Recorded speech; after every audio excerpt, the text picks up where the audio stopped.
over 250 variety of fish. We have some seahorses, and we also have some seals. Now we are a little bit nervous about the seals because seals do attract sharks. Dun, dun, dun. Anyways, ladies and gentlemen, we have now exited the New York Harbor and entered back into the East River. Off to the left side of the boat, this is downtown Manhattan. Off to the right side of the boat, this is downtown Brooklyn towards the front. Now, downtown Brooklyn and downtown Manhattan are the only two downtowns here in New York City. All 5 boroughs do share our 2 downtowns.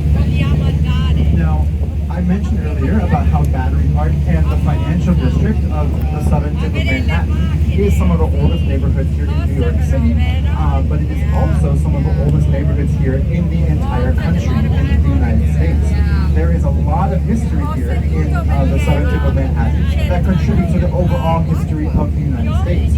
First, know that before Washington, D.C. was the capital of the United States, New York City was the capital of the United States for a very brief period, 1785 and the year 1790. However, right next to the New York Stock Exchange on Wall Street, ladies and gentlemen, there is a memorial called Federal Hall National Memorial. This memorial building served as the capital of the United States during that time period.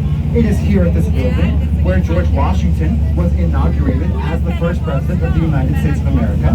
It is here where our United States Bill of Rights was written, and here partly where our U.S. Constitution was ratified in the year 1788, all in the southern tip of Manhattan.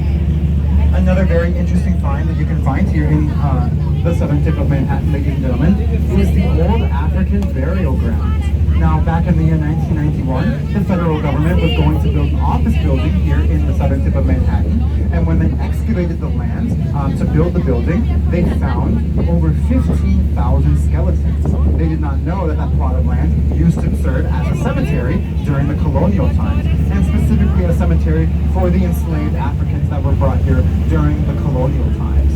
Instead of building the office building on top of this mass grave, ladies and gentlemen, they instead dedicated the plot of land to be a national park, and today you can still visit the African Burial Ground National Park here in the southern tip of Manhattan. Now, if we look off to the left side of the building, this wedding cake looking building and this square building with the orange line of construction going up the middle of it, that street down there is Wall Street, and down there there's a church that we can see down Wall Street.